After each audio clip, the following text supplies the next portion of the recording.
kasih Yesus, Kau mengasihiku, Kau memilikiku.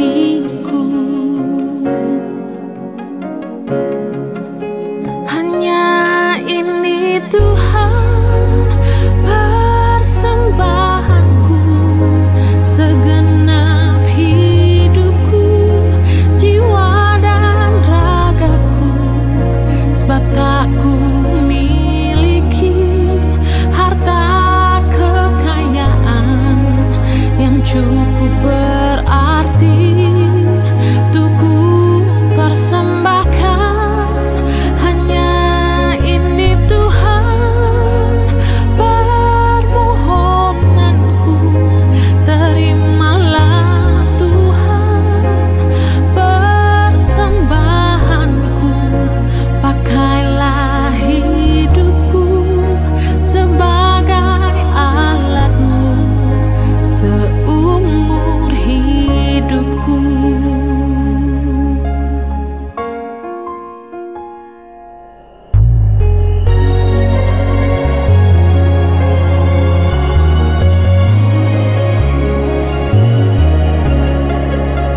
Betapa hatiku berterima kasih Yesus, Kau mengasihiku, Kau memilikiku. Oh, hanya ini Tuhan persembahanku, segenap hidupku, jiwa dan ragaku. Sebab tak ku miliki harta kekayaan yang cukup berarti untuk ku persembahkan. Hanya ini Tuhan permohonanku, terimalah Tuhan persembahanku. Pakailah hidupku sebagai alatmu seumur hidupku. Hanya ini Tuhan persembahanku, segenap hidupku, jiwa dan ragaku. Sebab tak ku miliki harta kekayaan yang cukup berarti untuk ku persembahkan. Hanya ini Tuhan permohonanku, terimalah Tuhan persembahanku. Pakailah hidupku sebagai alatmu seumur hidupku.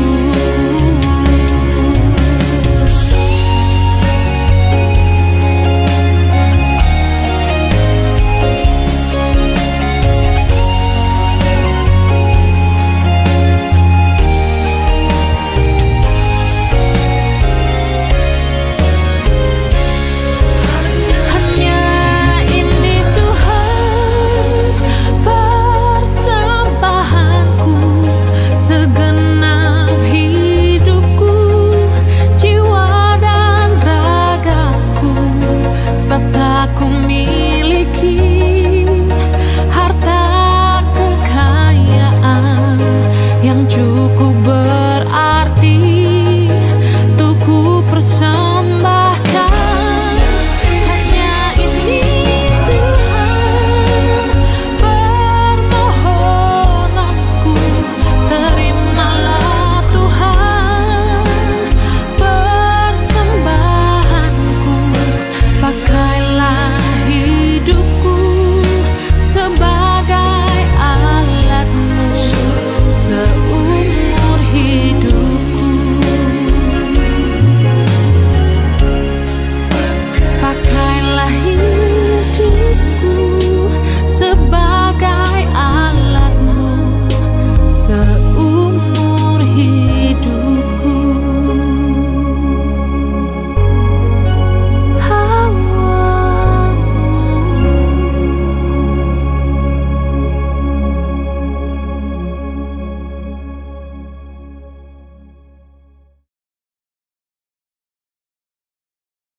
Mazmur 91, dalam lindungan Allah.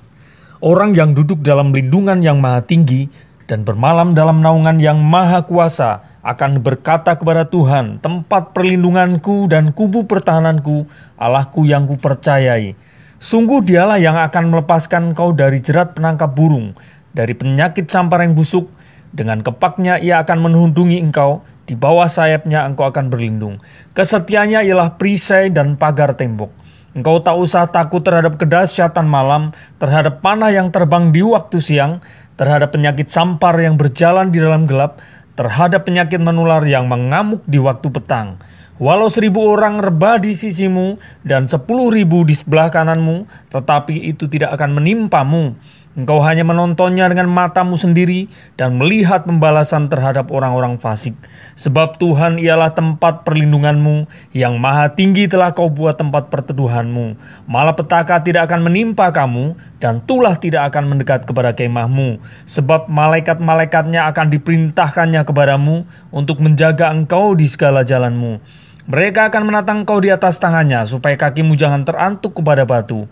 Singa dan ular tedung akan kau langkahi, engkau akan menginjak arak singa dan ular naga. Sungguh hatinya melekat kepadaku, maka aku akan meluputkannya, aku akan membentenginya, sebab ia mengenal namaku. Bila ia berseru kepadaku, aku akan menjawab, aku akan menyertai dia dalam kesesakan, aku akan meluputkannya dan memuliakannya. Dengan panjang umur akan kukenyangkan dia dan akan kuperlihatkan kepadanya keselamatan daripadaku. 5 arti Pentakosta yang ketiga. 1. Pentakosta ketiga adalah pencurahan Roh Kudus yang dahsyat di zaman ini, melebihi yang terjadi di Asus Sastrit. 2. Pentakosta ketiga akan mengakibatkan penuaian jiwa yang terbesar dan yang terakhir sebelum Tuhan Yesus datang kembali. 3. Pentakosta ketiga akan membangkitkan generasi Yeremia, yaitu anak-anak muda yang dipenuhi Roh Kudus, cinta mati-matian kepada Tuhan Yesus, tidak kompromi terhadap dosa, dan akan bergerak untuk memenangkan jiwa. 4. Pentakosta ketiga lahir di Indonesia dan bergerak ke bangsa-bangsa. Gerakan ini dari timur ke barat dan akan kembali ke Yerusalem. 5. Pentakosta ketiga akan memberikan kuasa untuk menyelesaikan amanat agung, dan setelah itu Tuhan Yesus datang kembali. Amin, amin, amin.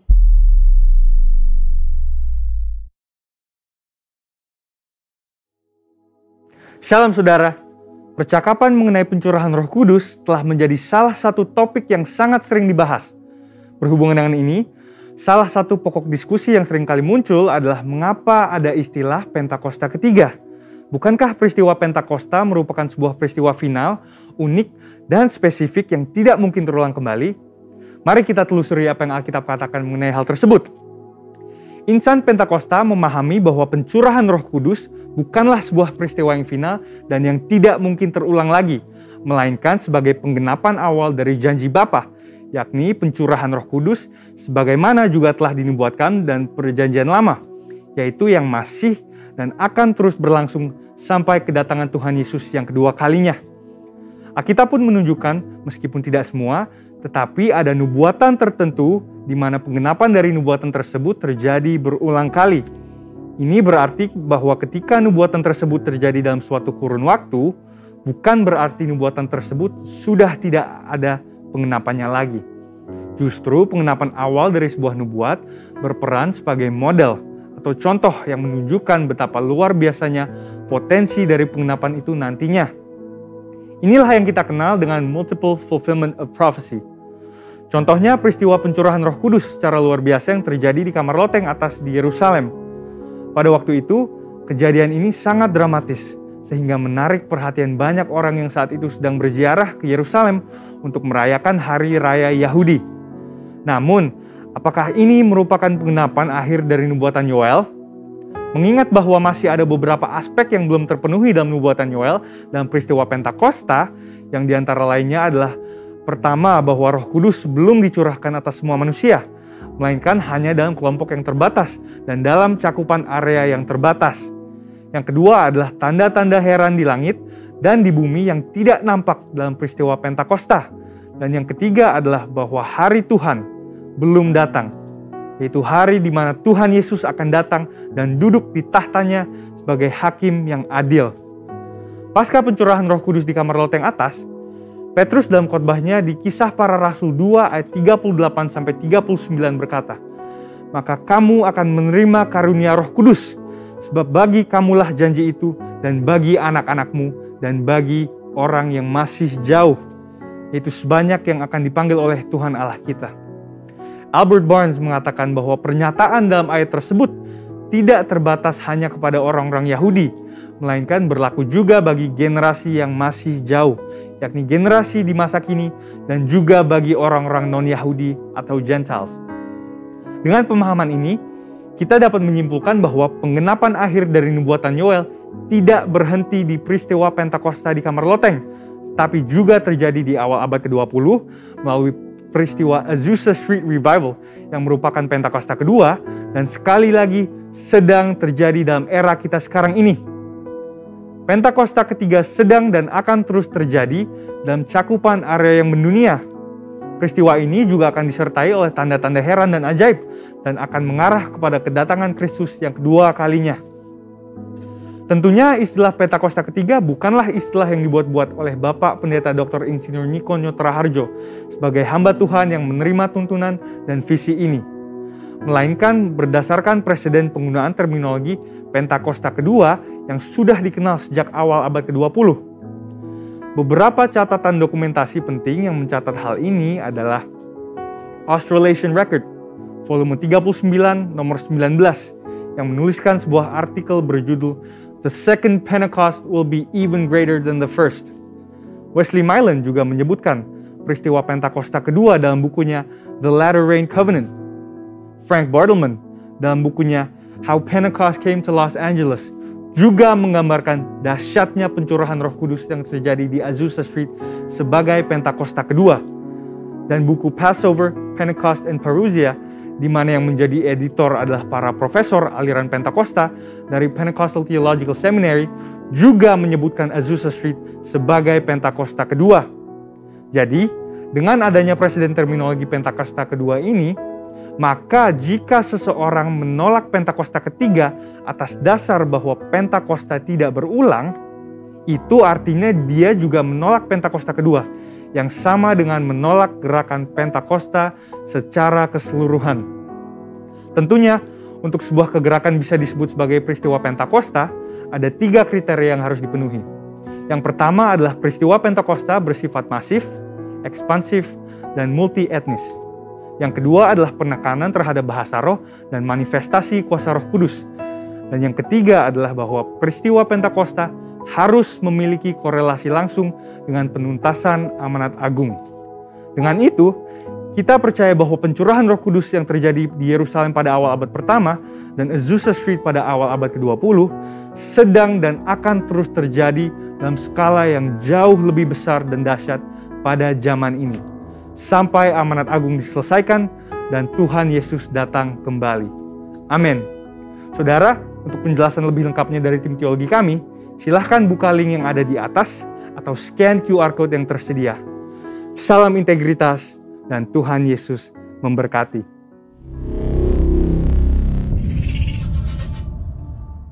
Bapak Ibu yang di rumah maupun di tempat ini, mari kita bersatu dalam doa syafaat. Shikaralaba takaralaba shikaradabadalaba. Bapak, terima kasih Tuhan Yesus, kami mengucap syukur Tuhan untuk kesempatan yang Kau berikan buat kami Tuhan. Terima kasih Tuhan, kalau kami ada sebagaimana kami ada Tuhan, itu karena Engkau Tuhan Yesus. Terima kasih Tuhan Yesus, terima kasih Bapa yang baik. Hari ini Tuhan kami mau membawa syafaat kami Tuhan. Kami mengangkat tangan kami Tuhan Yesus. Tuhan, kami berdoa Tuhan untuk pembicara pada siang hari ini Tuhan. Tuhan, biar kiranya Engkau memberkati hamba-Mu Tuhan yang menyampaikan isi hati-Mu Tuhan. Singkapkan apa yang menjadi bagian-Mu Tuhan yang disampaikan melalui hamba-Mu untuk setiap kami Tuhan, yang ada di rumah maupun ada di tempat ini Tuhan Yesus. Terima kasih Tuhan Yesus, terima kasih Bapa. Biarlah setiap firman-Mu itu menjadi rema Tuhan, menjadi kekuatan Tuhan Yesus buat setiap kami Tuhan. Sikada nama lalaba. Terima kasih Tuhan Yesus, terima kasih Bapa. Dari tempat ini Tuhan kami menopang setiap gembala-gembala kami Tuhan. Dari gembala pembina kami Tuhan, Bapak Niko Tuhan Yesus, dan juga Gembala Rayon kami Tuhan Yesus, Bapak Budianto Totong Tuhan, dan juga Bapak Gembala kami yang ada di tempat ini Tuhan Yesus, yang tidak bersama-sama dengan kami, Bapak Yani Wawiling Tuhan Yesus. Dimanapun pada gembala kami mengembalakan pada siang hari ini Tuhan, biarlah penyertaan-Mu Tuhan yang sempurna Tuhan terjadi Tuhan Yesus. Kau berkati setiap mereka Tuhan, berkati keluarga mereka Tuhan, keluar masuk mereka Tuhan, Kau memberkati mereka Bapa. Terima kasih Tuhan Yesus, terima kasih Bapa. Kami serahkan para pemimpin kami Tuhan ke dalam tangan-Mu, persatukan di dalam api Roh-Mu yang sama Tuhan Yesus. Tuhan terima kasih Bapa, terima kasih Tuhan. Bapa kami berdoa Tuhan Yesus pada hari ini Tuhan, untuk setiap kami Tuhan yang mengambil bagian untuk ibadah kami Tuhan. Biarlah Tuhan Yesus Engkau pakai Tuhan Yesus setiap apapun Tuhan Yesus, biar itu menjadi kemuliaan bagi-Mu Bapa. Berkati pita suara kami Tuhan, berkati Tuhan Yesus tangan kaki kami untuk bisa memainkan musik. Berkati Tuhan Yesus setiap pelayan-pelayan-Mu Tuhan, guru-guru sekolah minggu, pendoa syafaat, asyir, apapun itu Tuhan Yesus, biarlah Tuhan itu menjadi kemuliaan bagi-Mu Bapa. Terima kasih Tuhan Yesus, terima kasih Bapa. Koreksi hati kami Tuhan hari lepas hari Tuhan. Biarlah kami memiliki tujuan yang sama, yaitu mengasihi Engkau Tuhan. Terima kasih Yesus, terima kasih Bapa. Kami mengucap syukur Tuhan untuk kesempatan yang Kau kasih buat kami hari Minggu ini Tuhan. Tuhan, kami mengucap syukur untuk semuanya Bapa. Kami juga berdoa Tuhan untuk setiap jemaat-jemaat-Mu Tuhan, yang ada di tempat ini Tuhan, maupun ada di rumah-rumah Tuhan. Engkau mengetahui Tuhan Yesus semua yang terjadi dalam hidup kami Tuhan. Kalau saat ini Tuhan ada yang mengalami pergumulan Tuhan, biarlah Tuhan Engkau memberikan jalan keluar Tuhan Yesus. Kalau ada yang sedang sakit Tuhan, biarlah oleh bilur-bilur-Mu Tuhan Yesus menjadikan kami menjadi sembuh Tuhan. Terima kasih Tuhan Yesus, terima kasih Bapa yang baik. Ajar kami Tuhan untuk semakin hari semakin mendekat padamu Bapa. Baik kami sebagai pelayan-Mu Tuhan, maupun sebagai jemaat-jemaat-Mu Tuhan yang ada di tempat ini, maupun yang ada di rumah-rumah Tuhan Yesus.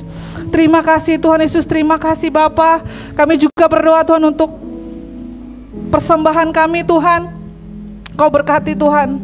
Kami tahu Tuhan Kau tidak butuh nominal rupiah yang kami punya Tuhan, tapi biarlah itu Tuhan Yesus mengalir dari kesungguhan hati kami Tuhan Yesus. Berkati Tuhan persembahan kami, berkati setiap orang-orang yang membelinya Tuhan. Berkati juga setiap orang-orang yang mengelola persembahan itu Tuhan. Terima kasih Tuhan, terima kasih Bapa. Bapa, kami mengangkat tangan kami Tuhan untuk bangsa kami.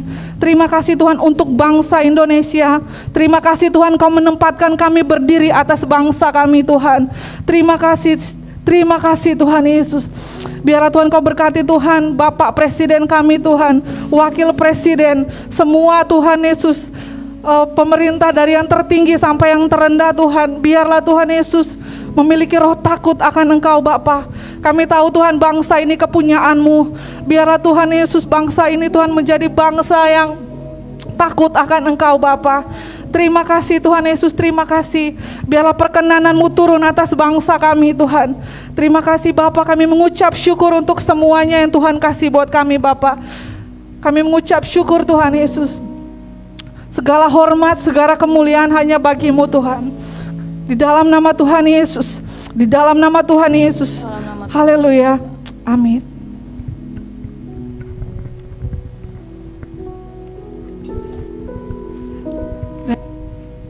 Tiba waktunya untuk kita membacakan visi. Bagi jemaat semua saya undang untuk bangkit berdiri. Dalam hitungan yang ketiga, 1, 2, 3. Visi Rayon 1H menjadi keluarga kerajaan Allah yang memenangkan jiwa-jiwa dan berdampak bagi dunia. Nilai ikrar, integritas, keintiman, rendah hati, antusias dan inovatif, rela berkorban. Amin. Jemaat semua dipersilakan untuk kembali duduk. Haleluya. Mari sama-sama kita tujukan hati kita, pikiran kita pagi hari ini kepada Tuhan. Kita akan beribadah, kita akan memuji, menyembah Tuhan. Haleluya. Terima kasih Tuhan Yesus, terima kasih Bapa untuk pagi ini. Sebelumnya kami semua mau meminta ampun atas dosa-dosa yang sudah kami buat. Ya Tuhan, kiranya Engkau mensuci kuduskan hati dan pikiran kami. Kami mau Tuhan untuk kembali menikmati hadirat-Mu, untuk memuji-Mu, mengasihi-Mu Tuhan. Biar segala pujian yang kami naikkan pagi ini semuanya untuk memuliakan nama-Mu saja Tuhan. Ya Roh Kudus, hadirlah dan pimpin, jamahlah setiap umat-Mu. Terima kasih Tuhan, terima kasih. Kau begitu baik. Di dalam nama Yesus Kristus, haleluya, amin.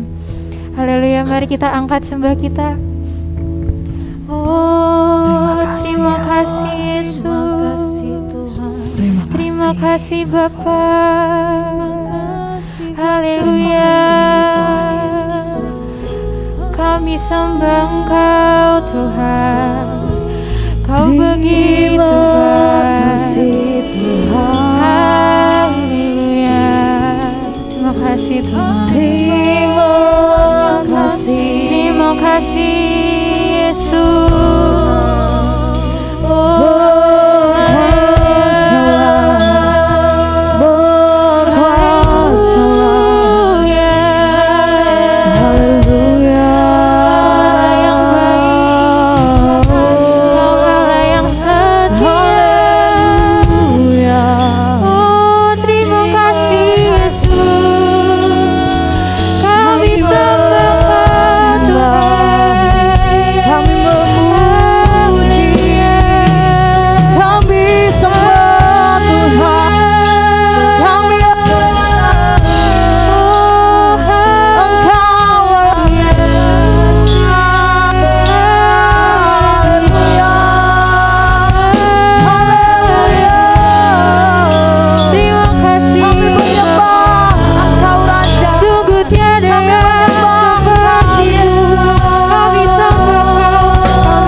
atas penyembahan kami.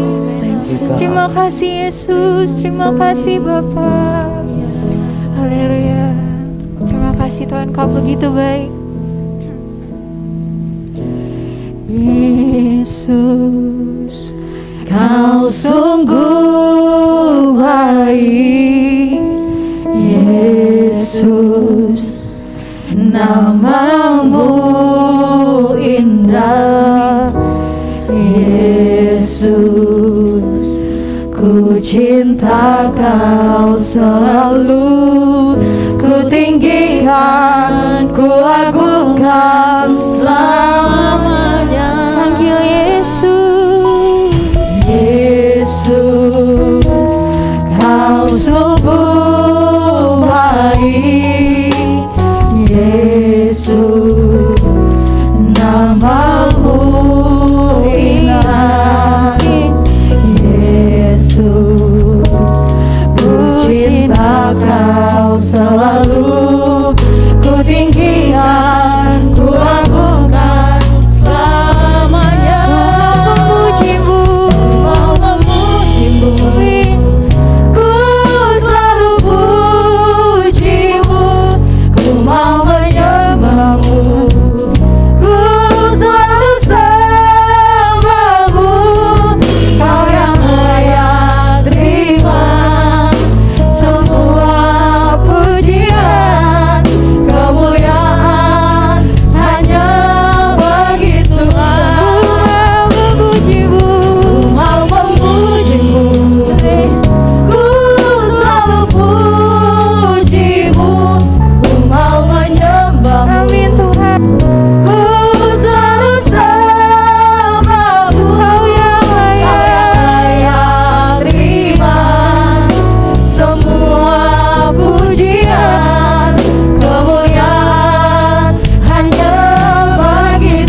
Kami sembah Kau Tuhan, terpujilah namamu. Hanya Kau yang layak untuk dipuji, untuk disembah. Oh haleluya.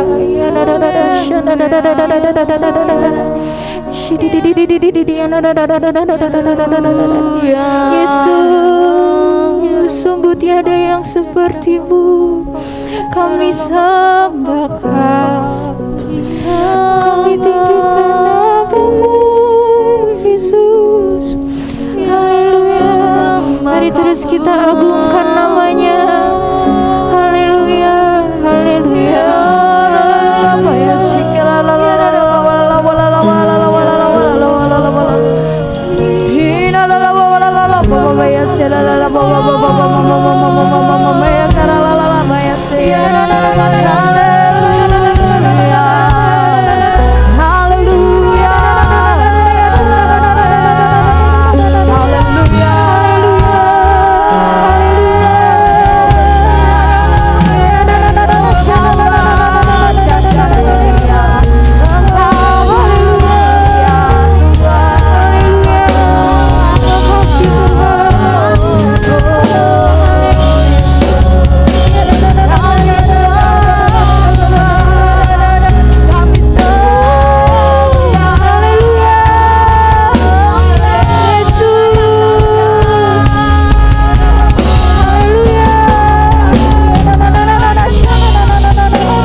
kasih Tuhan menyenangkanmu, senangkanmu, hanya itu kerinduanku. Amin. Menyenangkanmu, senangkan hatimu, hanya itu kerinduanku. Dengan sungguh kita katakan, menyenangkanmu, oh senangkanmu, hanya itu kerinduanku. Menyenangkanmu, senangkan hatimu. Jemaat semua saya undang untuk bangkit berdiri.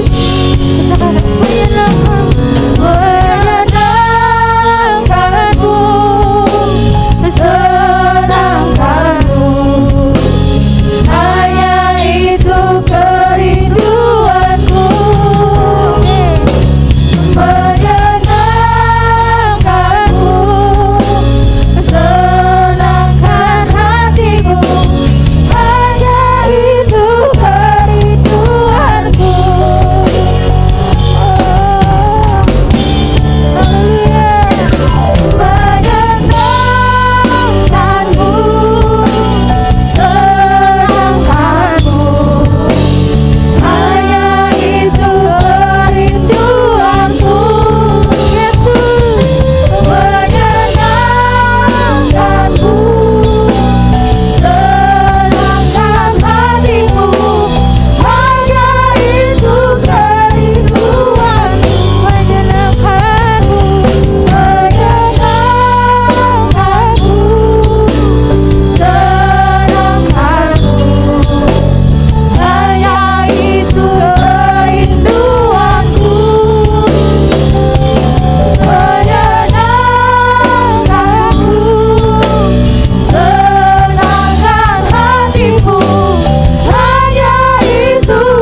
Haleluya, kami rindu menyenangkan-Mu, kami rindu menyenangkan Engkau lebih lagi Tuhan.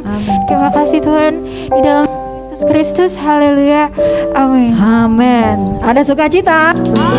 Haleluya. Tetap berdiri yang sudah berdiri, yang belum berdiri mari kita bangkit berdiri. Ya. Amin.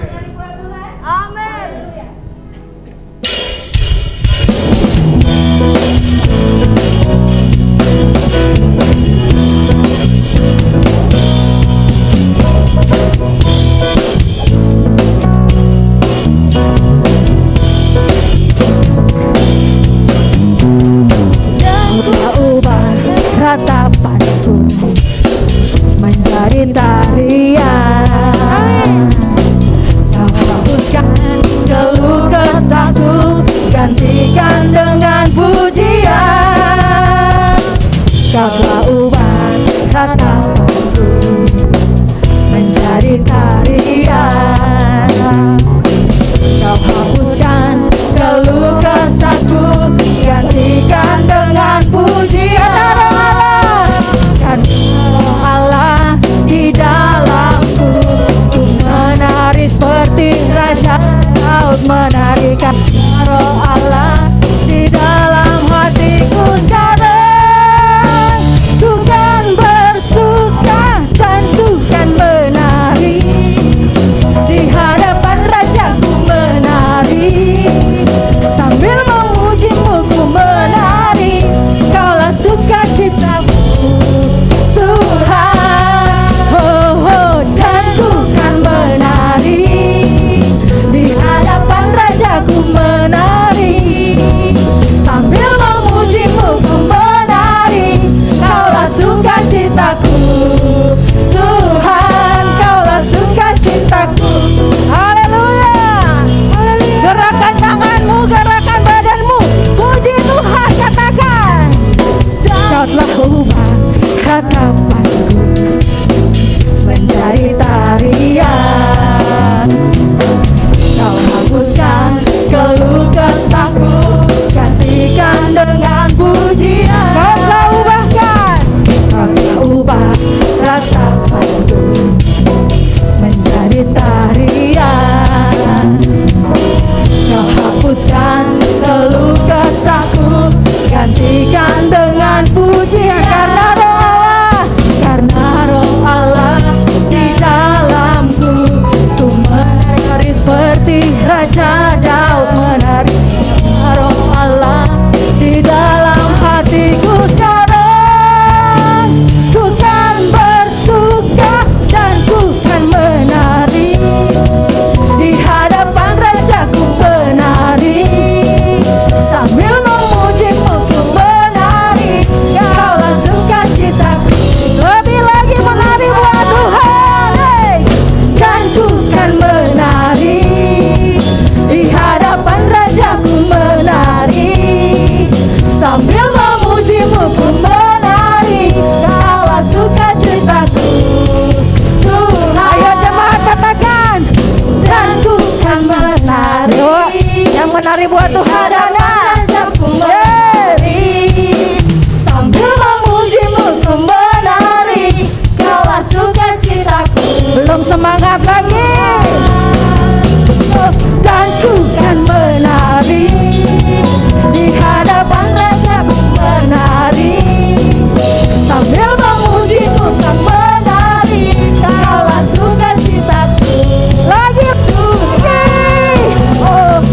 dan ku kan menari di hadapan Rajaku menari sambil memuji-Mu ku menari. Kaulah sukacitaku Tuhan, kaulah sukacitaku Tuhan, kaulah sukacitaku Tuhan, kaulah sukacitaku. Engkau sumber sukacita kami Tuhan. Dahsyat, dahsyat. Haleluya. Yang bersukacita mari kita samakan, katakan amin. Haleluya. Silakan duduk Bapak Ibu jemaat yang dikasihi Tuhan. Ya, di dalam Tuhan ada sukacita, amin. Amin. Haleluya. Saatnya kita akan mendengarkan firman Tuhan. Mari kita kembali persiapkan hati Bapak Ibu.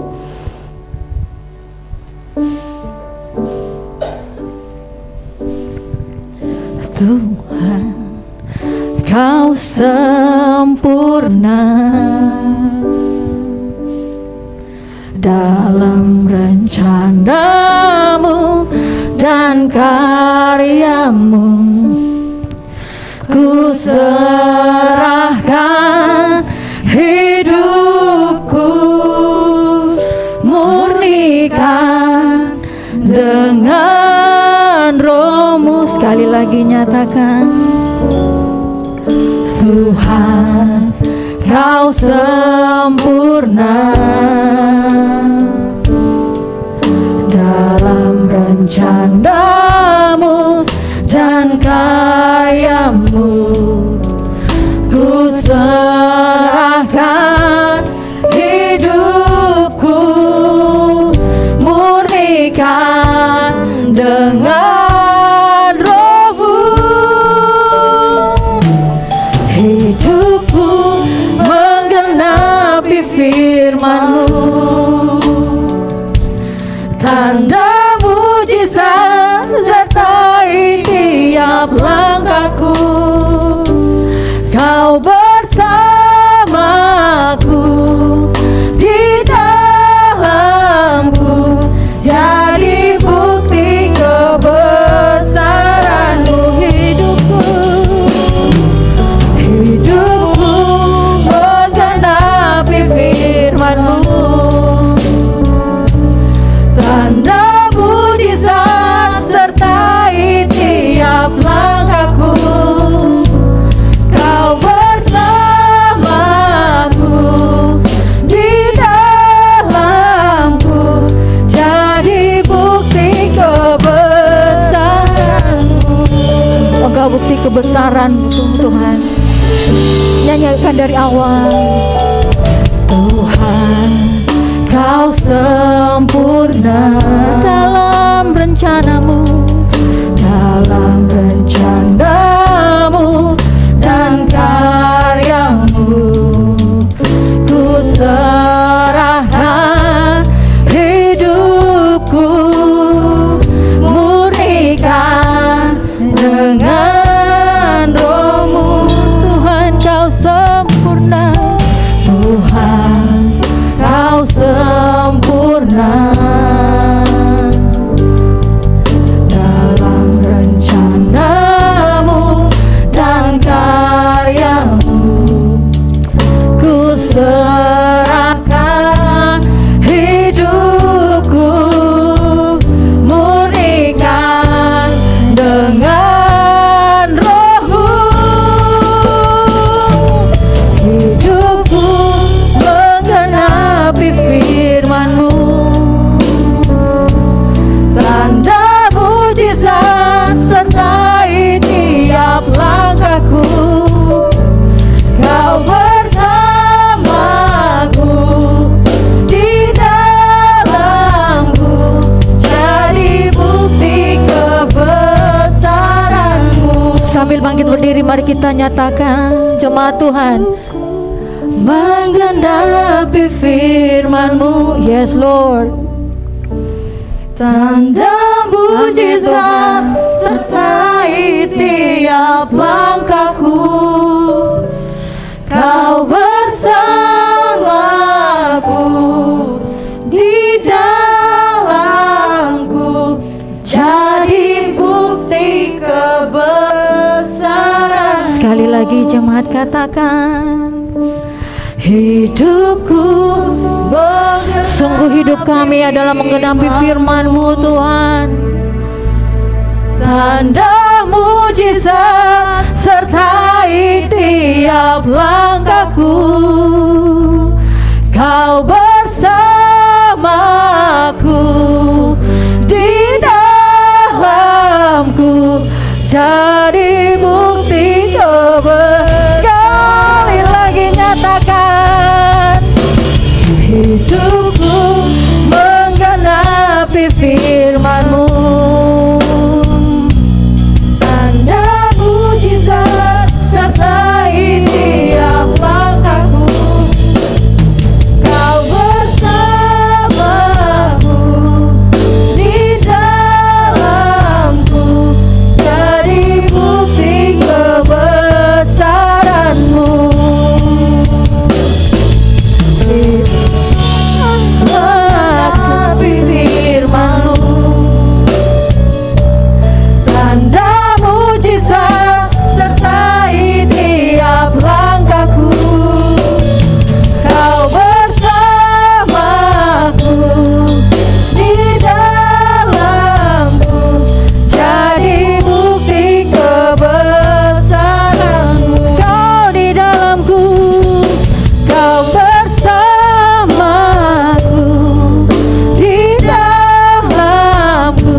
pikiranmu, di rencanamu, tak pernah ditinggalkan.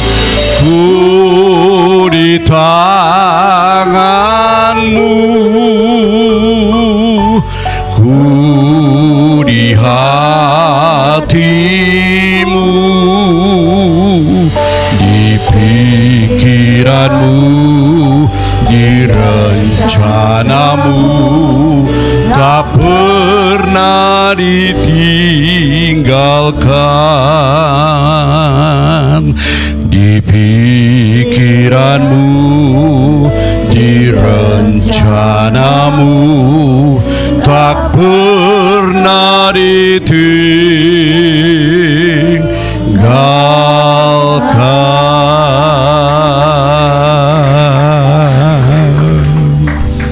Bapa di dalam surga, terima kasih buat pujian penyembahan dan doa-doa. Itu sepertinya kami dibungkus dengan kebenaran-kebenaran firman-Mu. Sebelum kami mendengarkan apa yang menjadi kebenaran firman-Mu dalam ibadah ini, kami telah diingatkan untuk perkara-perkara ajaib. Waktu kami memuji dan menyembah Engkau dan berdoa sebagai syukur dalam ibadah ini. Terima kasih untuk kebesaran-Mu. Terima kasih bahwa kami tetap dalam pikiran-Mu, dalam rencana-Mu, dan tidak pernah ditinggalkan. Kami bersyukur untuk kebenaran firman-Mu bahwa Engkau sedang membuka satu pintu baru untuk kami bisa menikmati kembali rahmat anugerah Tuhan. Dalam pandemi hampir 2 tahun ini kami mengalami kesesakan oleh karena tidak bisa berkumpul bersama-sama dengan semua anak-anak Tuhan dalam bergereja. Tetapi 2 tahun terakhir ini kami sepertinya disiapkan oleh Tuhan dalam sebuah keluarga, di mana kami akan evaluasi kembali bagaimana keluarga-keluarga kami berbobot di hadapan Tuhan, tetap ada dalam rencana Tuhan, dalam pikiran Tuhan, dan kami tidak pernah ditinggalkan. Seringkali kami mengakui, merasa bahwa gereja menjadi pikiran Tuhan, menjadi rencana Tuhan, padahal sebenarnya tidak. Engkau juga memikirkan tentang keluarga-keluarga kita. Itulah sebabnya dalam 2 tahun terakhir ini hampir kami bersama-sama dalam keluarga. Karena seharusnya kami harus seperti itu, karena rencana Tuhan tidak pernah berubah. Berkatilah firman-Mu, dan berkatilah kami semua dengan hati yang terbuka. Dengan kerendahan hati kami menerima firman-Mu ini, supaya kami diberkati oleh Tuhan, dan jauhkan kami daripada kesombongan rohani. Kami tidak bisa mengatur-ngatur orang lain untuk maju, padahal kami sendiri belum maju. Tapi kami perlu mengalami kemajuan dalam rohani kami, sehingga kami bisa menuntun orang lain untuk menjadi teladan bagi mereka untuk mengikuti Yesus. Terima kasih Bapa, di dalam nama Tuhan Yesus Kristus kami berdoa dan mengucap syukur untuk firman-Mu. Haleluya, amin. Amin. Duduklah saudara-saudara. Saudara-saudara yang di rumah juga yang bisa melihat tayangan live streaming, saya berdoa supaya Tuhan memberkati kita baik di rumah maupun di gereja. Amin. Ingin saya ulas sedikit mengenai situasi sekarang ini, saudara-saudara. Kenapa banyak hal yang saya dapat dari Tuhan, oleh karena sebenarnya saya sudah meninggal.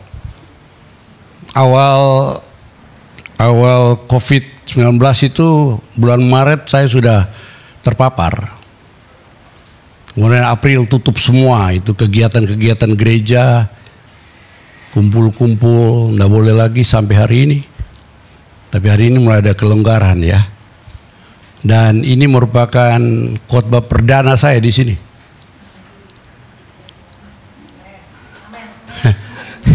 Amin sedikit. 2 tahun di stuck, tapi hasilnya luar biasa. Saya lebih banyak dengan keluarga, anak cucu mantu, membimbing mereka berdoa sama-sama. Oleh karena mama istri sudah dipanggil pulang karena COVID juga. Saya terpapar waktu pelayanan di Cibubur, pulang. Saya juga disuruh oleh dokter bawa istri di rumah sakit, sama aja. Dia pulang, saya masih ada. Tuhan masih punya kesempatan untuk saya. Dan 2 tahun ini saya bersama-sama anak cucu mantu dan kita banyak berdoa untuk kehidupan rohani, pekerjaan sehari-hari, dan semuanya di rumah semua. Apa tuh? Work from home. Saya tanya Debbie, Nancy, kamu di mana? Saya di WFH, Papa. Wih, apa itu? Kerja dari rumah. Kadang-kadang dia ke kantor juga. Tapi ada rumah, keluarga. Dan hari ini saya mau bicara mengenai keluarga. Intinya waktu saya COVID-19 itu karena saya di rumah sakit Bekasi, rumah sakit umum Bekasi. Saya hanya berdoa begini, karena tidak bisa bicara apa-apa, lidah kaku sama sekali.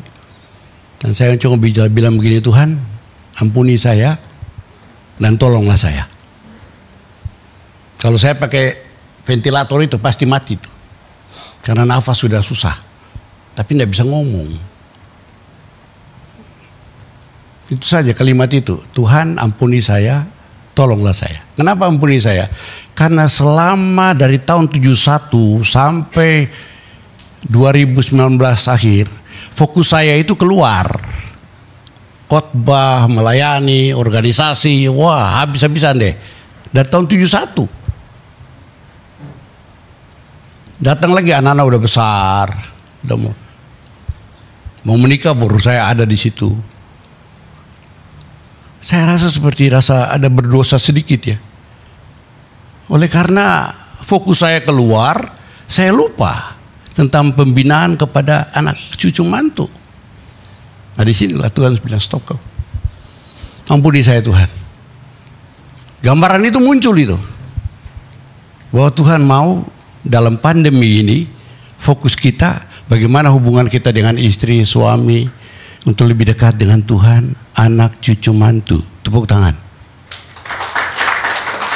Kita boleh hebat di gereja, tapi kalau Tuhan bilang engkau tidak bisa mengatur keluargamu, jangan coba-coba mengatur gerejaku. Itu Tuhan. Kok enggak ada tepuk tangan sih? Kita lebih banyak fokus ke gereja, komunikasi gereja, tetapi lupa keluarga. Tadi satu ibu saya tanya, mana suami? Jadi dijawab Bu, lucu lagi. Oh kami rencana sendiri-sendiri. Nggak bisa Bu, Bu bakar besi, no. Mesti sama-sama, hei. Ya, nggak bisa begitu. Itu saya pulang, saya nggak bisa lihat dia dipakai pakaian apa. Langsung nafas terakhir, tak tutup. Selesai bawa pulang, saya tidak tahu. Saya kehilangan sekali. Sayang sekali. Saat-saat pertama itu menegangkan sekali. Jadi saya rasa berdosa sekali kalau saya tidak bisa mengatur keluarga. Dan hari ini saya rasakan dampaknya luar biasa. Dampaknya luar biasa. Lalu kedua, Tuhan tolonglah saya. Hidup ini adalah kesempatan. Itu diisolasi itu selama 7 hari. Kemudian di rumah 14 hari. Tidak tahu siang, tidak tahu malam. Cuma tahu ini kapan Tuhan panggil, kapan saya selesai. Tapi Tuhan tolonglah saya. Dia masih tolong hari ini. Bukan berarti yang lain tidak ditolong. Bukan. Mungkin selesai mereka punya rencana Tuhan untuk hari stop. Tapi si Ambon ini saya mau pakai terus. Nah itu saya rasakan. Makanya kesempatan lakukan. Saya mau saudara-saudara begini ya. Seringkali kita terlalu serius dalam hal-hal keseharian. Cari uang, kerja. Ya. Usaha mati-matian untuk hidup. Makan, minum.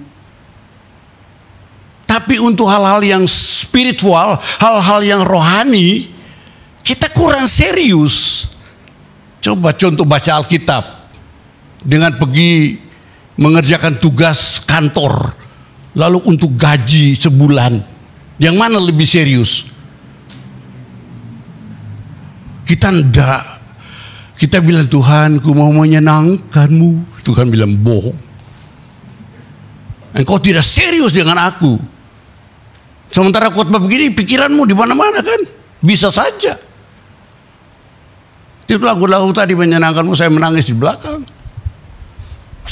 Belum, Tuhan, belum. Ampuni. Saya mau saudara juga begitu. Karena sewaktu-waktu maut itu datang, itu Vanessa dengan suaminya selesai. Direktur Indomart selesai. Tragis, tapi jangan lihat caranya mati. Lihat bagaimana selesai hidup mereka di bumi. Lalu kemana mereka? Itu. Makanya saya mau arahkan kita hari-hari ini, supaya mari kita benahi kembali kehidupan spiritual, kehidupan rohani kita dalam berkeluarga, karena ini menjadi rencana Tuhan. Baru dari situ gereja. Saya mau ulas ini kebenaran lewat Markus pasal 1. Buka Alkitab. Jangan bawa HP dong, bawa Alkitabnya. Yang bawa Alkitab coba. Nggak ada kan, bawa HP semua. HP itu hati-hati, karena Alkitab di situ juga agak lain-lain. Ada satu di Yakobus pasal itu, saya memberikan hidup saya. Padahal di Yakobus bilang, serahkanlah hidupmu, bukan berikan. Serahkan itu lain dengan berikan. Nah itu kalimat-kalimat seperti itu, bagi saya, sudahlah pakai yang begini aja lah, yang sederhana. Markus 1.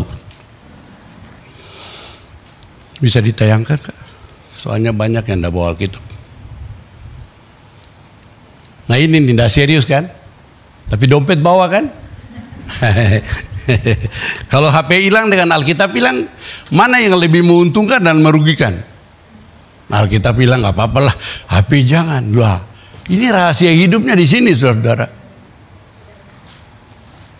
Tapi ya itu perlu kedewasaan rohani. Amin. Amin. Ya. Markus 1 ayat 21, ayat 29 sampai ke 30 berapa nih? 34. Ada kacamata saya. Sudah 71 ini saudara-saudara. 71. Saya bacakan ayat ini supaya kita baca sama-sama ya, supaya bisa sama-sama mengerti firman ini. 1, 2, 3. Sekeluarnya dari rumah ibadat itu, Yesus dengan Yakobus dan Yohanes pergi ke rumah Simon dan Andreas. Ibu mertua Simon terbaring karena sakit demam, dan mereka segera memberitahukan keadaannya kepada Yesus. Ia pergi ke tempat perempuan itu dan sambil memegang tangannya, ia membangunkan dia, lalu lenyaplah demamnya. Kemudian perempuan itu melayani mereka. Menjelang malam sesudah matahari terbenam, dibawalah kepada Yesus semua orang yang menderita sakit dan yang kerasukan setan. Maka berkerumunlah seluruh penduduk kota itu di depan pintu. Ia menyembuhkan banyak orang yang menderita bermacam-macam penyakit dan mengusir banyak setan. Ia tidak memperbolehkan setan-setan itu berbicara, sebab mereka mengenal Dia. Pemikiran khotbah firman Tuhan hari ini adalah rencana Tuhan dalam keluarga. Sebagaimana Tuhan merencanakan gereja Tuhan untuk menginjil, untuk menangkan dunia ini buat Tuhan, itu seharusnya dimulai dari keluarga. Prinsipnya begini, satu orang dalam satu keluarga bertobat, seluruh anggota keluarga diselamatkan. Tepuk tangan. Seringkali kita kepingin menginjil orang lain, tapi kita lupa pembantu kita di rumah, suami kita, istri kita, saudara-saudara kita yang lain. Kalau menginjil orang aman paling susah. Yesus juru selamat, sudah tahu dari perut mama kawan. Waduh, cilaka. Ya hanya tahu aja, tapi mengalami bisa nggak? Ada damai sejahtera dalam pandemi ini masih terus mabok. Begitu. Jadi Yesus punya rencana untuk gereja, itu seharusnya dasarnya itu dari keluarga. Di sini ceritanya ringkas, saya mau ringkas begini. Yesus melayani di Kapernaum. Kapernaum itu satu kota yang penuh dengan mujizat. Tadi kita nyanyi itu mujizat semua. Tanda mujizat, kiranya ini, kiranya itu. Masuk 91 supaya kita mengalami mujizat juga. Tidak ada balas sampar dan segala macam. Itu mujizat. Kapernaum dibanjiri dengan mujizat. Tapi satu ketika Tuhan menghardik kota itu karena tidak percaya. Artinya bahwa mujizat tidak akan membuat orang lebih percaya untuk kelanjutan hidupnya. Untuk saat itu iya. Kapernaum dihardik, ditegur. Tetapi kota ini banyak mujizat. Nah, waktu Yesus di bait Allah itu, ada seorang yang diraksus setan. Yesus melayani di situ. Dia usir itu setan. Sementara dia di bait Allah terjadi mujizat, ada viral, ada WA masuk, ada WhatsApp masuk, ada info masuk bahwa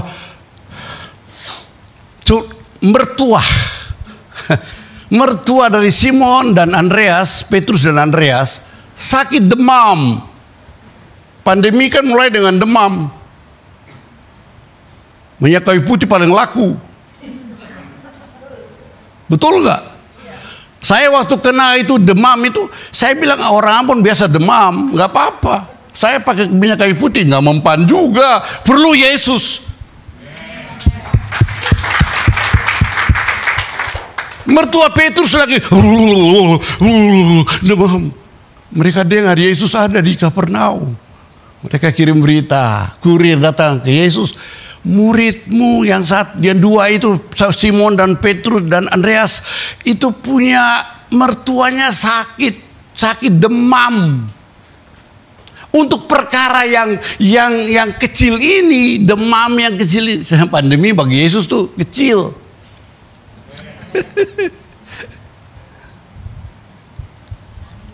Untuk hal yang kecil ini, demam yang kecil ini, mertua Petrus lagi menderita demam ini, Yesus memerlukan datang. Kemarin saya punya teman, dia cerita bahwa pendeta gereja sekarang nih kalau suruh berdoa di orang yang kesulitan suruh berdoa dia tidak mau. Loh, maksudnya apa? Ada satu pendeta katanya, kamu tolong berdoa untuk ada saudara saya sakit. Sudahlah, ini sekarang sudah canggih, jadi kita berdoa di sini kuasanya masuk sana. Nggak bisa begitu, saudara-saudara. Dia minta datang di rumah. Bukan kita bilang dua orang benar besar kuasanya, jadi saya berdoa di sini kuasanya akan. Itu kan membenarkan prinsip-prinsip egois. Padahal untuk hal yang sepele ini, Yesus memerlukan datang di rumah Petrus dan Andreas. Bisa dipahami ini. Dan terjadi mujizat. Langsung demamnya lenyap. Tetapi malam itu, menjelang sore, orang-orang tahu bahwa Yesus ada di rumah Simon dan Andreas. Mereka membawa banyak orang sakit, orang lumpuh, segala macam. Dan Yesus menyembuhkan mereka. Saudara kalau baca di situ, di muka pintu rumah Petrus dan Andreas. Bukan di muka pintu gereja. Di muka pintu rumah Petrus dan Andreas. Berarti rumah saudara akan menjadi pusat-pusat penginjilan. Yes, harus begitu.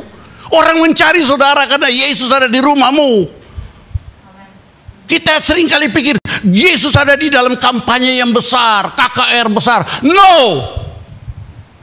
Untuk hal yang kecil, Yesus memerlukan datang di rumahmu.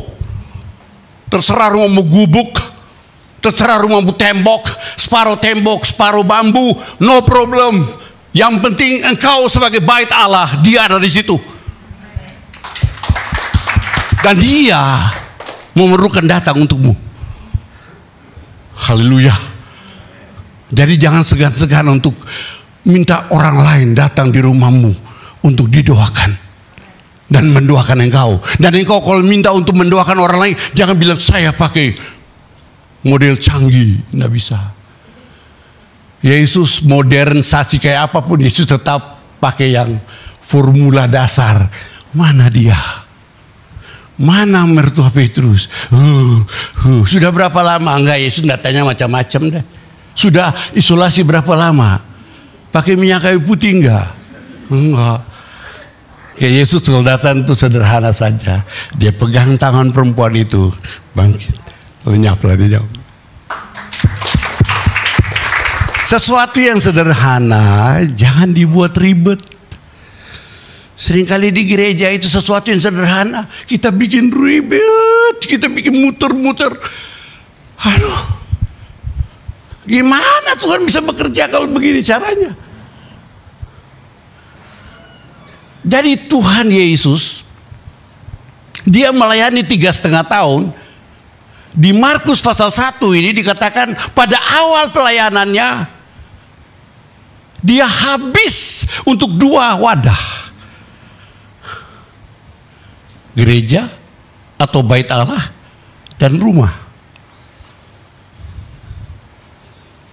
2 wadah ini yang saya mau bagikan kepada saudara, bahwa ini menjadi area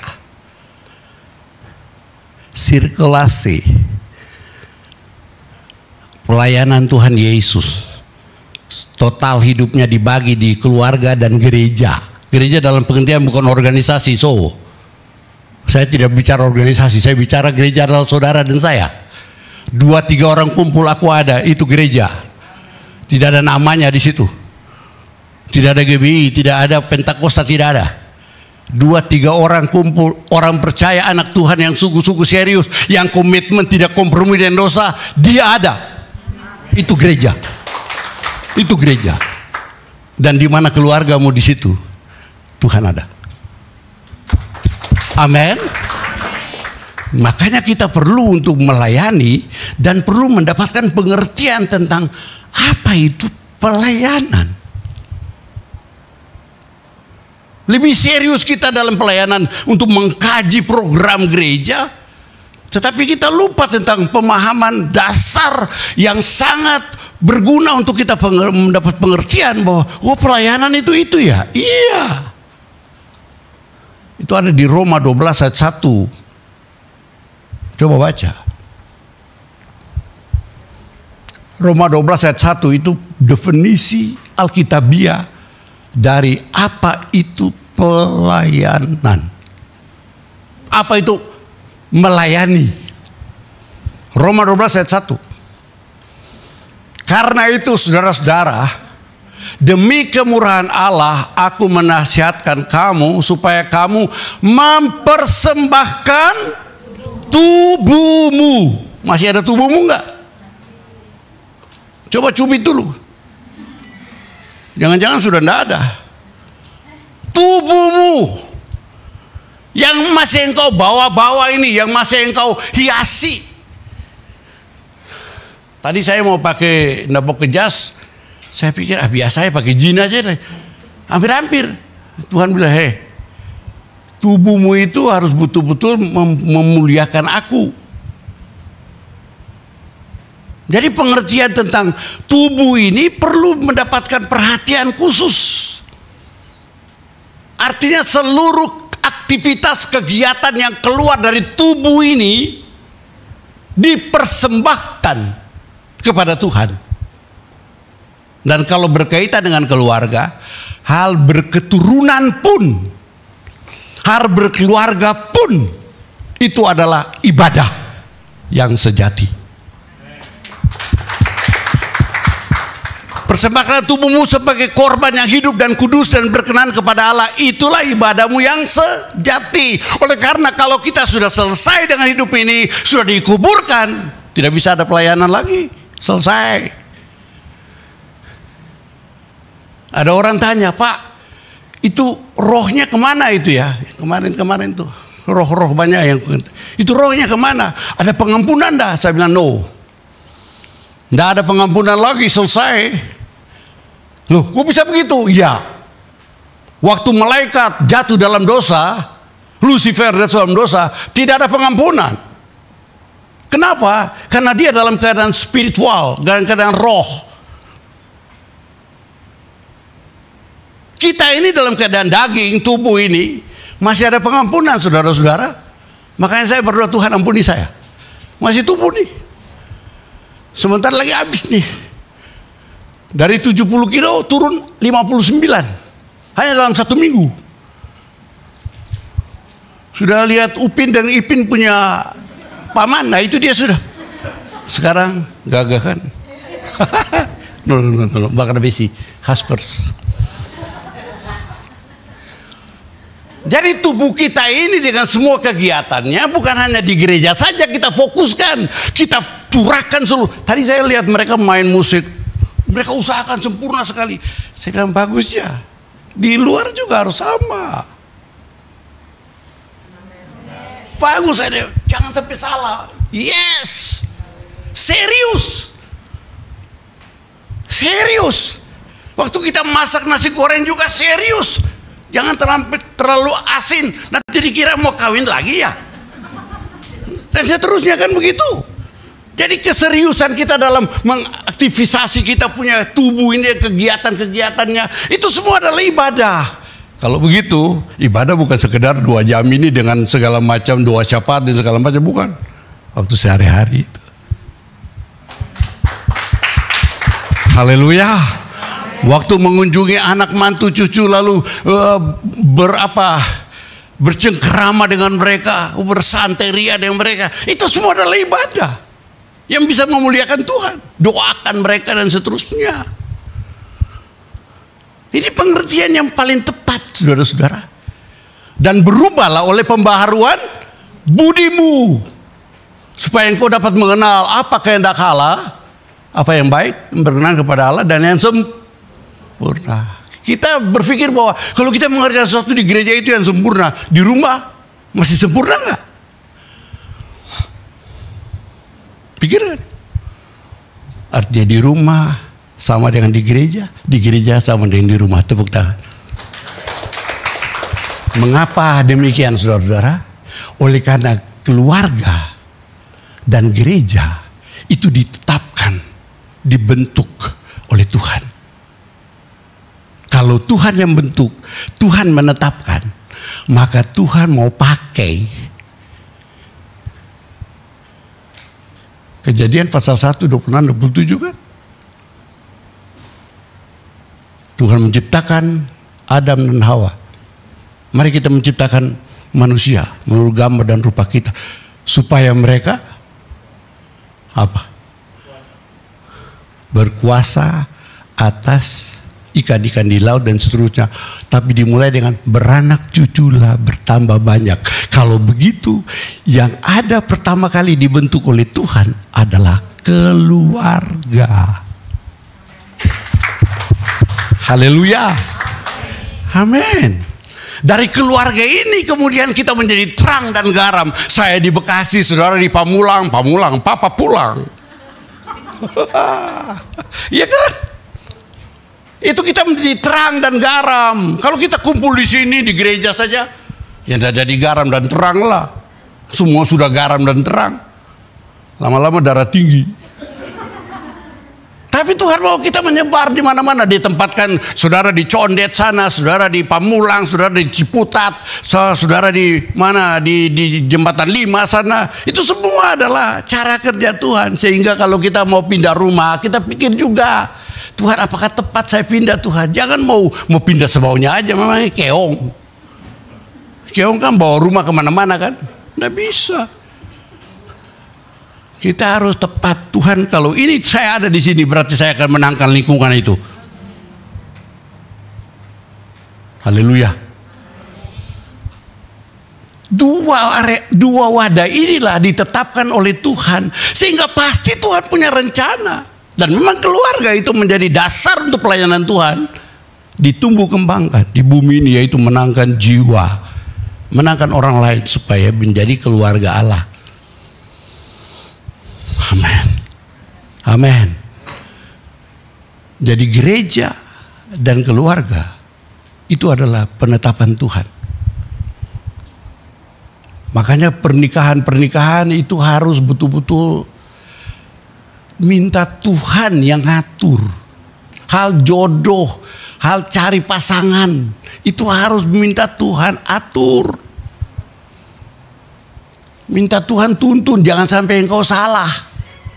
Mengapa banyak terjadi perceraian? Karena ngaco. Karena apa? Nanti tidak dipakai oleh Tuhan. Kalau Tuhan sudah menempatkan satu keluarga, suami istri sangat mengasihi, anak-anak itu akan mengasihi Tuhan. Karena mereka adalah imam dalam keluarga. Betul? Halo? Seperti pendeta dalam keluarga. Nah, dari mereka ini kemudian mulai ketemu dengan keluarga anak-anak Tuhan yang lain, lalu mulai komunitas seperti ini kan. Nah, ini yang gereja. Lalu kita beri nama ya, karena ada ya nama untuk mempersatukan kita dalam pengertian supaya bersama-sama Tuhan mau apa nih kita, gitu aja. Tapi sebenarnya dasarnya harus dari keluarga dulu. Saya mau dipakai oleh Tuhan. Bilang, saya dipakai oleh Tuhan. Bilang buat dirimu. Engkau juga ya. Yang tidak dipakai coba. Yang Tuhan buang. Saudara tahu ada satu ayat dalam firman Tuhan saya paling takut. Saya takut itu terjadi dalam diri saya. Matius pasal 7. Oh iyo lagi. Aku tidak mengenal kamu, pergilah. Dibuang itu. Lalu dia bilang begini, Tuhan, bukan karena namamu kami mengusir setan. Di gereja kan itu. Di KKR kan. Ya kan. Tuhan bilang, iya itu kan pekerjaanku bukan pekerjaanmu. Kamu mengambil kemuliaanku. Bukan kemuliaan aku yang kamu tonjolkan. Bukankah aku bernubuat demi namamu? Aku tidak kenal kamu. Pergilah kamu pembuat kejahatan. Lah, ini yang saya paling takut, saudara-saudara. Sampai saya melayani 71, lalu kemudian 2020 akhir saya buang kamu. Tuhan ampuni, jangan buang dulu Tuhan. Masih Ambon hitam manis itu Tuhan. Mengerti maksudnya? Engkau masih bernilai. Bilang buat hidup, buat dirimu, saya bernilai loh. Bilang. Jangan pesimis.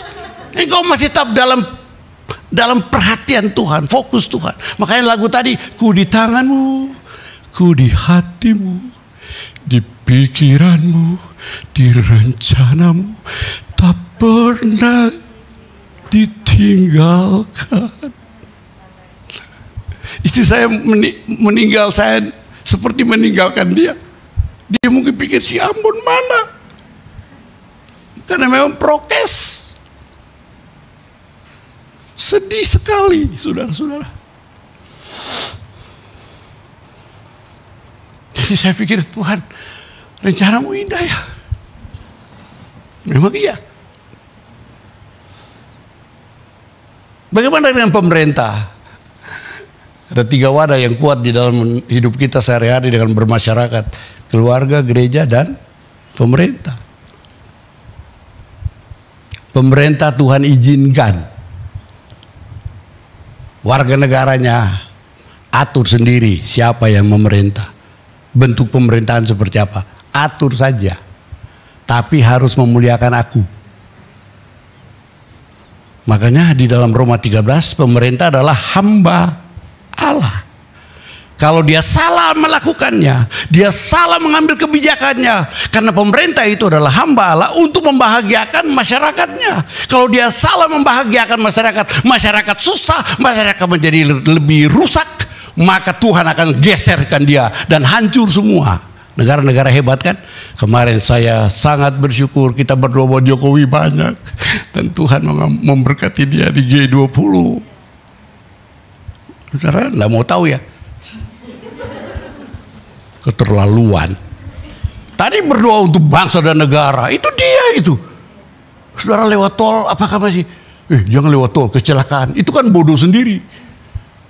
Waspada. Itu anak yang bawa driver itu kan dia main video call. Ya susah. Saya kalau khotbah juga saya semaunya aja saya bisa mati di atas mimbar. Nggak bisa sembarang lah. Jadi kita harus serius dalam hal begini. Dan pemerintah itu memang sengaja untuk membahagiakan masyarakat, termasuk gereja. Tapi sepertinya gereja ditindas-tindas ya. Nggak apa-apa. Karena Tuhan yang sudah memulai, Tuhan akan menyempurnakan. Dulu kita di sebelah kan, sekarang kita di sini. Lebih enak di sini kah? Tapi lebih enak di sini betul-betul memuliakan Tuhan dah. Jangan-jangan untuk pameran. So, Tuhan tolong kita supaya betul-betul wadah keluarga dan gereja menjadi berkat bagi bangsa ini. Amin. Ya, jadi gereja itu dengan keluarga punya hubungannya akrab sekali. Itu harus sepakat. Saya mau berdoa supaya saudara-saudara yang ada di sini jangan bikin gereja kayak warteg. Tolong kalau kau di sini terus. Jangan kemana-mana lah. Soalnya di sinilah tempat yang kau di training. Itu WL tadi dengan caranya. Saya belajar. Cara mereka bagus juga ya. Memulai ibadah ada musiknya, ada nyanyiannya. Saat teduh di situ. Saya kan GPM dulu. Jadi memang keteduhan perlu untuk memulai satu ibadah. Kadang-kadang kita kelupa itu. Renungkan dirimu sendiri dan lalu mulai ada ulasan sedikit. Pemain musiknya juga mengaturnya dengan baik. Jangan sampai tangan ini salah, fals, nanti dia salah itu. Kadang-kadang pemusik itu pulang berkelahi di belakang. Saya bilang kenapa berkelahi? Tadi mainnya ini pak. Sudah tidak apa-apa, Tuhan sempurnakanlah. Jangan berkelahi kalian nanti jadi iblis. Memang serius betul, tetapi ya perlu makan latihan. Makanya latihan itu hari Sabtu lah, jangan waktu ibadah ini. Makanya saya bilang gereja lokal harus punya pemusik sendiri. Jangan main di bon-bon dari Jerman sana, jajaran Kauman. Dia harus tahu kondisi di sini apa. Sehingga waktu dibagikan makanan-makanan rohani itu cocok dengan pamulang.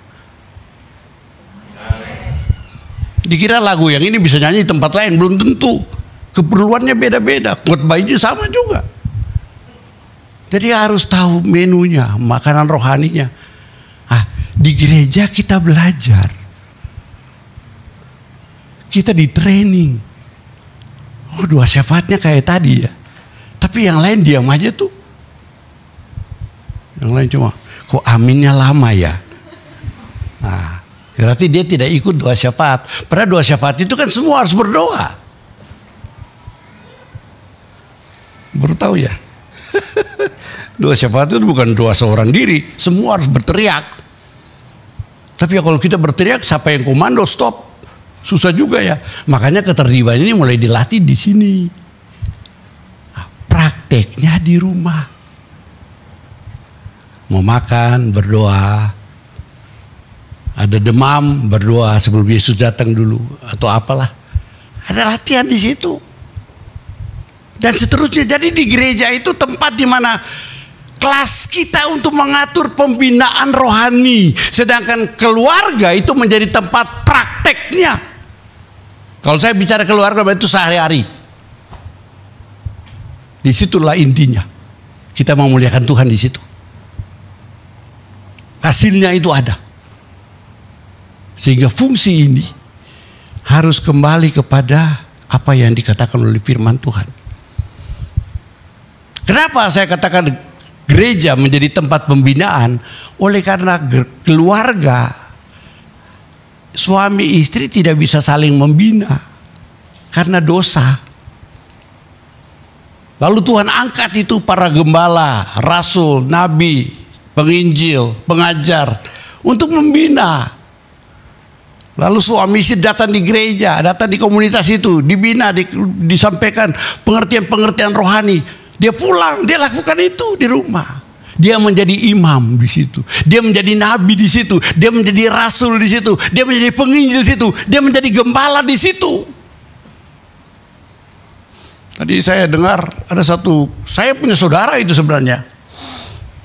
Itu polos sekali ngomong. Wih dia, terus dia ini Pak, dia sudah tidak di sini lagi. Si Yongki ya. Karena apa katanya? Sakit hati apa? Loh, ini kan training. Di gereja kan tempat training. Masa sakit hati? Gak bisa, dibentuk kok. Lagunya apa? Bagaikan bejana siap dibentuk. Lagi dibentuk kan? Gak mau. Jangan di sini lah kalau begitu. Kalau dibentuk ya dibentuk. Dibentuk Tuhan, terserah saya. Satu ketika saya pakai baju wajah yang tadi saya bilang. Wajah Bapak ini ya. Yang kayak kotak-kotak, ampun paling suka tuh. Saya kumpulin teman-teman waktu doa. Wih pakai sarbet. Wah. Saya beli 200 Mas. Kau bilang apa? Sarbet, taplak meja dibuat ke meja ya. Saya pukul kau nanti ntar nih. Kalau enggak lihat pembentukan Tuhan, marah kan? Dia bilang sarbet tapi dia atur makanan di atas meja kan. Dari situ remah-remah jatuh kan.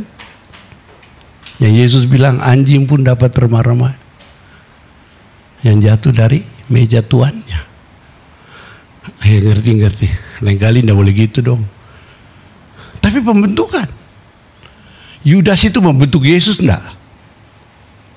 Ada orang bilang, saudara-saudara kalau Yudas itu tidak datang, Yesus tidak bisa jadi juru selamat. Loh, kok bisa?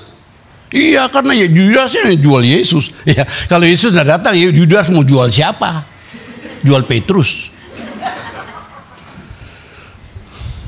Sudahlah, di sini pembentukan untuk mendapatkan pengertian firman Tuhan. Tepuk tangan. Bukan menghafal firman Tuhan, dapat pengertiannya. Bukan menghafal, mendapatkan pengertian. Hari ini pengertiannya keluarga saudara dalam rencana Tuhan, gereja saudara, komunitas ini dalam rencana Tuhan. Tapi dua-duanya harus berkesinambungan, baik di gereja maupun di komunitas rumah tangga. Sama, kita melayani Tuhan. Amin, amin. Dari situlah gereja tidak terlalu berbeban berat, karena pintu rumah saudara akan penuh dengan orang cari Yesus. Saya percaya itu. Karena selama stuck 2 tahun ini saudara, ada satu kelompok yang punya bengkel. Mereka tahu saya pendeta, mereka panggil saya, Pak, kemarin mulai pertemuan itu kemarin. Bisakah bimbing kami dengan firman Tuhan? Tapi jangan bikin gereja loh Pak. Saya bilang, siapa bikin gereja? Memang gereja seharus saya bikin. Dah, gereja itu ditetapkan oleh Tuhan. Tapi begitu mereka sepakat untuk mau saya bina, nah ini gereja ini. Jadi tepatlah apa yang mereka pikirkan. Jadi saya menjadi pembina mereka untuk share tentang apa yang mereka baca, mereka tidak ngerti. Saya bilang, baca dulu firman Tuhan secara teratur. Lalu nanti kita ketemu tiap Sabtu jam 10 sampai jam 12 makan siang. Lalu kita coba share firman Tuhan. Mau, mereka mau. Bukan saya yang mau, mereka mau. Berarti Tuhan timbulkan penetapan itu dalam hati mereka untuk bangunkan gereja. 2-3 orang kumpul, aku ada. Kalau aku bilang enggak, kamu cari gembalamu sendiri. Berarti saya tidak berfungsi sebagai gembala, sebagai pembina, sebagai keluarga. Karena itu kan sahabat Yesus juga. Yesus bilang, kalau engkau mengasihi aku, mengasihilah sahabat-sahabatku. Amin. Jadi fungsi saudara dan saudara dan saya di gereja maupun di rumah, dua-duanya dalam rencana Tuhan. Bina ini dengan baik. dengan catatan, kasihilah Tuhan Allahmu dengan segenap hatimu, kekuatanmu, jiwamu, dan segenap tenagamu. Itu sehari-hari kan. Lalu salurkan kepada sesamamu manusia seperti engkau mengasihi dirimu sendiri. Itu pelayanan. Dan Yesus habis 33,5 tahun, seluruh hidupnya dibagi, dan kita adalah hasilnya. Tepuk tangan. Tuhan memberkati kita untuk firman Tuhan yang sederhana ini. Kiranya saudara pulang dan bilang, Tuhan terima kasih, saya dalam rencanamu, dalam pikiranmu, saya akan teruskan karyamu dalam hidup saya. Mari kita bangkit berdiri.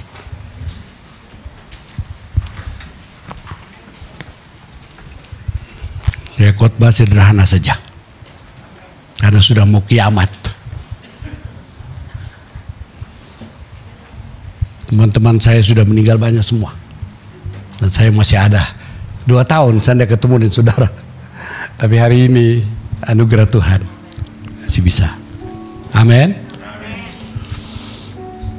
Kita nyanyi itu lagu, ku di tanganmu, ku di hatimu, dan di pikiranmu. Kalau ada suami istri, pegang tangan mereka, pegang satu sama lain tangannya. Ya, mau ke depan boleh? Mau? Keluarga kan? Ayo. Yang mau ikut juga, boleh. Ya, ayo. Merasa mau dipakai Tuhan dalam rencana Tuhan? Nah, ayo sini. Nah. Maju. Datang ke depan, datang ke depan Pak. Ya. Yang di rumah juga, engkau boleh angkat tanganmu lalu bilang, Tuhan terima kasih, keluarga saya di dalam rencanamu. Anak cucu mantu pasti akan diberkati oleh Tuhan. Amin Pak. Para diaken mana? Kadang-kadang kita melayani, kita lupa keluarga kita. Aduh, kacau tuh. Jangan dah. Saya cukup bersalah kalau saya tidak mengatakan ini. Sudah keluarga? Wow, berdoa banyak supaya dapat pria yang maco, yang bisa melindungi kau, tapi yang cinta Tuhan. Ya, nyanyi lagu itu lalu kita berdoa. Ku di tanganmu, ku di hatimu, di pikiranmu, di rencanamu. Tak pernah ku sendiri, ku di tanganmu, ku di hatimu, di pikiranmu, di rencanamu. Tak pernah ditinggalkan. Ku di tanganmu, ku di hatimu, di pikiranmu, di rencanamu. Tak pernah ku sendiri, ku di tanganmu, ku di hatimu, di pikiranmu, di rencanamu. Tak pernah ditinggalkan. Di pikiranmu, di rencanamu, di pikiranmu, di rencanamu. Tak pernah ditinggalkan. Bapa di dalam sorga, terima kasih untuk kebenaran firman-Mu hari ini. Kami mendapatkan kekuatan yang baru ketika kami mendengarkan firman-Mu, bahwa Engkau yang bekerja di bait Allah, Engkau juga bekerja di rumah tangga kami, di keluarga-keluarga kami. Engkau yang sama dengan kuasanya di gereja, itu akan sama juga bekerja dalam keluarga-keluarga kami. Sehingga baik pun kami berada di gereja, dalam keseharian kami, Engkau tetap sama. Engkau akan menjamah kami, menguatkan kami, menghibur kami, memberkati kami, melindungi kami. Karena Engkau punya rencana dalam hidup kami yang luar biasa. Untuk banyak orang diselamatkan melalui keluarga-keluarga kami. Terima kasih untuk keluarga-keluarga yang sudah berada di depan hadirat-Mu. Tuhan, suami istri ini, jamah mereka. Kasih-Mu yang kekal itu tetap membara dalam hidup mereka. Tidak akan apapun yang memisahkan mereka. Hal-hal uang, mamon atau apapun tidak akan bisa memisahkan mereka daripada kasih-Mu yang kekal itu. Hal-hal yang hari-hari itu juga ada ibadah yang mereka cari. Itu akan memuliakan Engkau. Sehingga waktu mereka datang dengan memberikan perpuluhan, memberikan persembahan, itu semua hasil daripada ibadah mereka yang diberkati oleh Tuhan. Terima kasih. Berkat-Mu di atas mereka, anak cucu mantu semuanya. Lalu yang masih muda ini Tuhan tolong mereka, supaya mereka tetap menjaga hidup dalam kekudusan, untuk menyenangkan Engkau sesuai dengan lagu yang kita nyanyikan tadi dalam ibadah. Menyenangkan-Mu, menyenangkan-Mu. Dan kami mau keluar terus untuk menyenangkan Engkau. Jauhkan kami daripada segala cobaan, tapi ujilah kami Tuhan, bahwa kami masih setia kepadamu. Terima kasih untuk wadah ini. Terima kasih buat Pendeta Wanto yang mengatur ibadah ini. Sekalipun Pendeta Yani masih ada di Jawa Tengah untuk pelayanan, kami percaya bahwa bobot yang sama, kuasa yang sama pun bekerja untuk kami melayani orang-orang yang membutuhkan pelayanan-Mu, karena rencana-Mu indah dalam hidup kami. Terima kasih Bapa. Dalam nama Tuhan Yesus kami berdoa dan mengucap syukur untuk kebenaran ini yang sederhana tapi berkuasa untuk mengubah hidup kami ke depan. Haleluya, amin. Tepuk tangan. Bless you.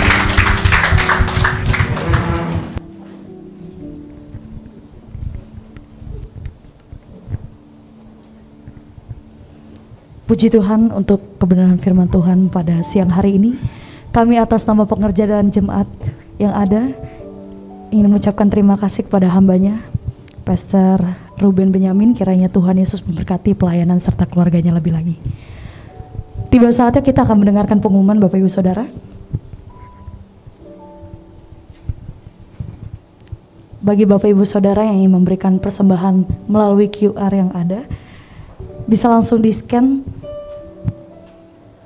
atau bisa menggunakan aplikasi berikut.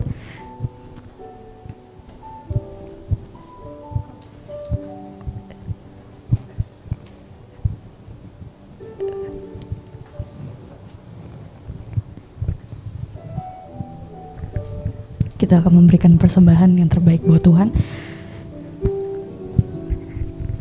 Kemudian untuk selanjutnya, untuk hari Minggu tanggal 14 November 2021 pukul 10 pagi akan ada ibadah raya di tempat ini bersama Pendeta Muda Jani S. Wawiling, dan juga tayang live streaming di channel YouTube GB Home dan disertai dengan perjamuan kudus. Kemudian selanjutnya juga ada ibadah sekolah minggu bagi Bapak Ibu Saudara terkasih yang punya anak kecil, bisa langsung dibawa untuk bisa sama-sama ibadah sekolah minggu bersama Kak April dan Kak Christine. Untuk hari Sabtu tanggal 13 November 2021 ada doa fajar melalui Zoom Bapak Ibu pukul 4.45. Bagi Bapak Ibu Saudara yang rindu untuk kita bisa sama-sama memuji menyembah Tuhan, boleh gabung dalam doa fajar tersebut. Bagi Bapak Ibu Saudara terkasih yang belum memiliki komunitas school, boleh ikut di Villa Pamulang, Villa Dago, dan Serua. Dan boleh daftar bisa menghubungi Kak Susi atau Kak Wanto. Untuk info tambahan Bapak Ibu Saudara, minggu depan hari Sabtu tanggal 13 November ada ibadah GCN Youth. Buat teman-teman muda boleh bisa langsung ikut pukul 5 sore di tempat ini. Demikian pengumuman minggu ini. Terima kasih.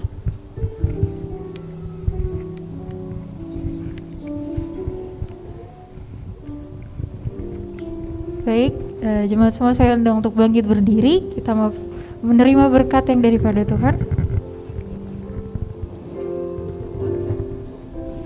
Kiranya Engkau memberkati aku berlimpah-limpah dan memperluas daerahku,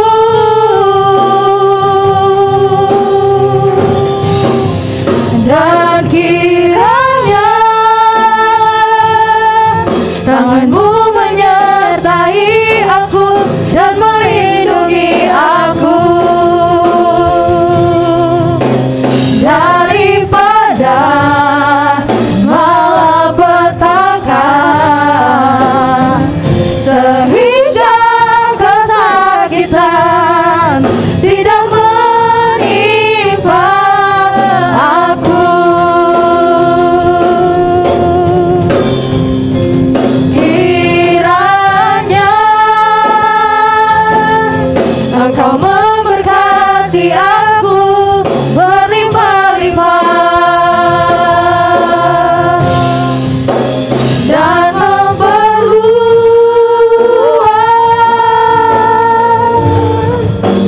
daerahku,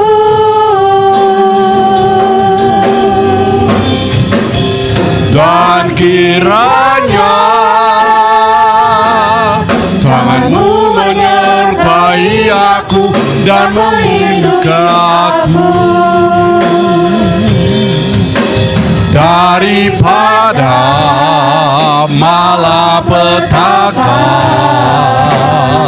sehingga kesakitan tidak menimpa aku, sehingga kesakitan tidak menimpa aku, sehingga kesakitan tidak menimpa aku.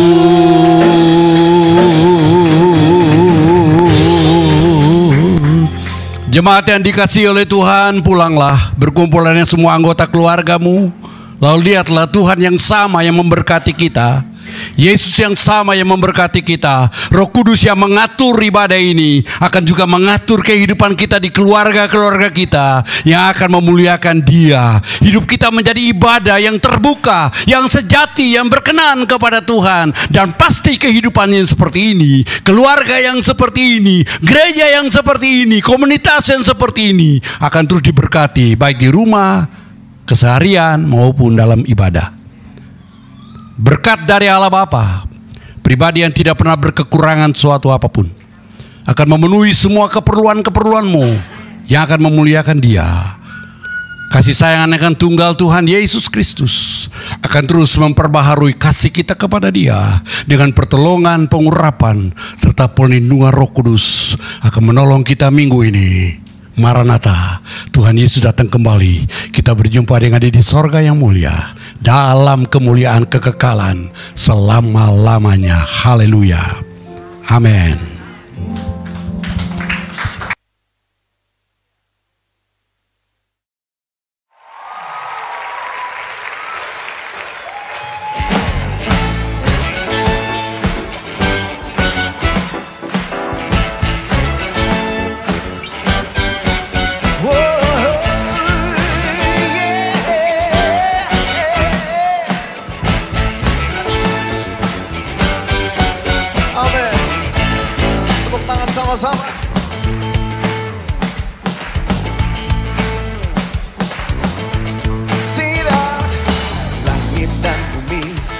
Pujilah Tuhan, sebab Dia ciptakan semuanya. Keagungannya mengatasi langit bumi, sembah sujud di hadapannya. Haleluya. Langit dan bumi, langit dan bumi, pujilah Tuhan, sebab Dia ciptakan semuanya. Keagungannya mengatasi langit bumi, sembah sujud di hadapannya. Ku puji, ku sembah, ku puji, ku sembah Yesus Kristus Sang Penebusku. Ku puji, ku sembah, ku puji, ku sembah Yesus Tuhan dan Rajaku. Yang bersuka cita suarakan langit dan bumi, pujilah Tuhan, sebab Dia ciptakan semuanya. Keagungannya mengatasi langit bumi, sembah sujud di hadapannya. Ku puji, ku sembah, ku puji, ku sembah Yesus Kristus Sang Penebusku. Ku puji, ku sembah, ku puji, ku sembah Yesus Tuhan dan Rajaku. Ku puji, ku sembah, ku puji, ku sembah Yesus Kristus Sang Penebusku. Ku puji, ku sembah, ku puji, ku sembah Yesus Tuhan dan Rajaku.